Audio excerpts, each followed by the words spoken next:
Dear Abigail, I regret to inform you of a tragic tale. I can't share my name for fear of jail, but I've endless shame for what I'm about to unveil.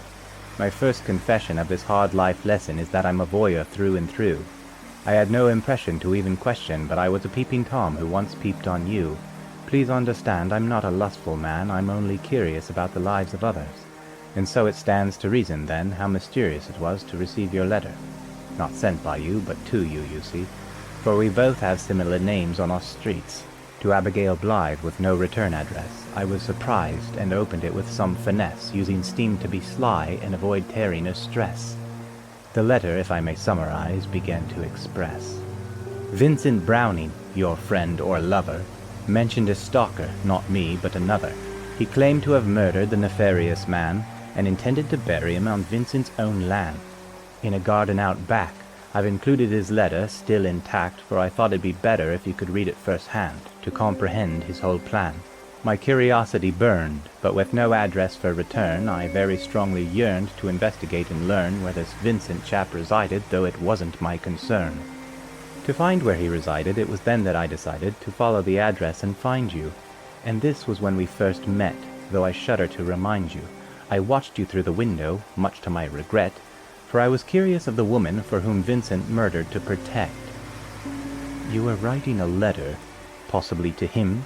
It was hard to make out, for the light was quite dim, but I recall you were gaunt and your wrists were quite slim.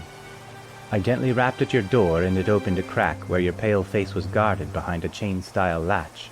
And I said with a lie I had a letter for Vincent, mistakenly received, much inspired by yours. I claimed I didn't mean to pry, but someone had mentioned or claimed to believe he might be a friend of yours.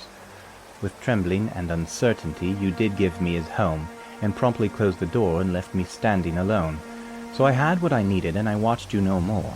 That brief peeping was the thing I hope you'll forgive me for. Well, and also for reading the letter addressed to you. My mind craves things for which it has no rights to. Horrific curiosity engulfed me still, and I gave in as a man who has no free will. I ventured to the house of Vincent Browning, ignoring my guilt, which I admit is astounding, the audacity of a man to have so little moral grounding. Another act of Tom's famous peeping, to quench the thirst for the answers I was seeking.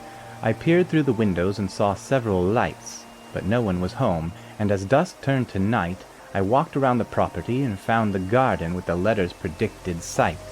A 6-foot pad of soft, fresh soil, with transplanted flowers, surely hoping to foil any investigation or powers that should come by looking for answers at the burial site. So then I went to snoop through the house, I confess, but stumbled upon what I could only guess were signs of forced entry. Someone had been there before me, and as I followed suit I noticed prints of soiled boots, and I know this sounds crazy, but I spotted blood there too. Just a tinge, I saw, of blood smeared across the floor, as if someone was trying to mop up with some rags. Now I cringe at the thought, and I long to know more. I'd come too far to stop as curiosity nagged. Then I noticed a glimmer of gold on the floor, just beneath a chair to the left of the door. It was a watch on a chain which had snapped and had dropped. With a click and a pop, it opened, and I saw there was a photo of 2 men in a small locket style, clearly brothers or twins sharing the same profile. Something was wrong, but I wasn't sure what. Where had Vincent gone, and whose was this blood? I decided right then to dig up the dirt and find out whose body rested deep in the earth. If I had to surmise, it was 8:15 when I discovered my prize and discovered his fate. I'm sorry to inform you that Vincent is gone, a victim, I believe, of his murderous plan. I can't be sure of every conclusion I've drawn, but I know he was buried in the grave on his land. There was one other thing that I knew then for sure. One of the brothers had been there before, or possibly both, and one dropped the watch, which was evidence that could lead to either being caught. And before I had even finished that thought, I realized the car had pulled up to a stop. I saw a man walk to the murder spot, and I knew it was the man with whom Vincent had fought.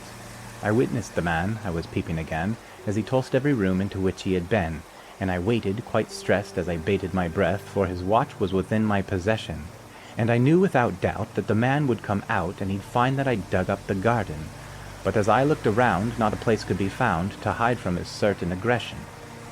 Needless to say, it did happen this way. I was hiding behind the dirt pile I'd made, and the man found the pit, and I hate to admit, I clubbed him with the blunt of my spade. There were 2 in the grave now, but where was the 3rd? I walked to the car just to give a quick search, and I felt rather brave now until I drew near, for what I saw was completely absurd. Lying in the seat was the shape of a cadaver. He was all bagged up with some blood that had spattered, but I knew in my heart that this man was the twin. Vincent killed the one, and then died to his kin. Vincent felt the dark side of the other brother's wrath, and was buried beside the charming garden path, in what was soon to be a grave that held 3, for I was left with the aftermath. I cleaned what I could, I filled in the hole, I wiped up the blood, and I prayed for my soul. I sank the whole car in the pond as I stood, and I watched as I struggled to maintain control. I felt tears sting my eyes, and I started to cry, but I had to leave promptly lest someone drive by. So I packed it all up, and I headed for home, where I've sat here and cried all alone. This is my confession to you, Abigail. I've given up peeping, for I knew not the scale of the horrors involved in the lives it affects. 3 men have now died from one being obsessed, and obsession has led me to murder as well. I hope God forgives me, or I'm going to hell, and I hope that you can forgive me indeed for the nightmare I forced you to read. Farewell. Forever at your mercy, Peeping Tom.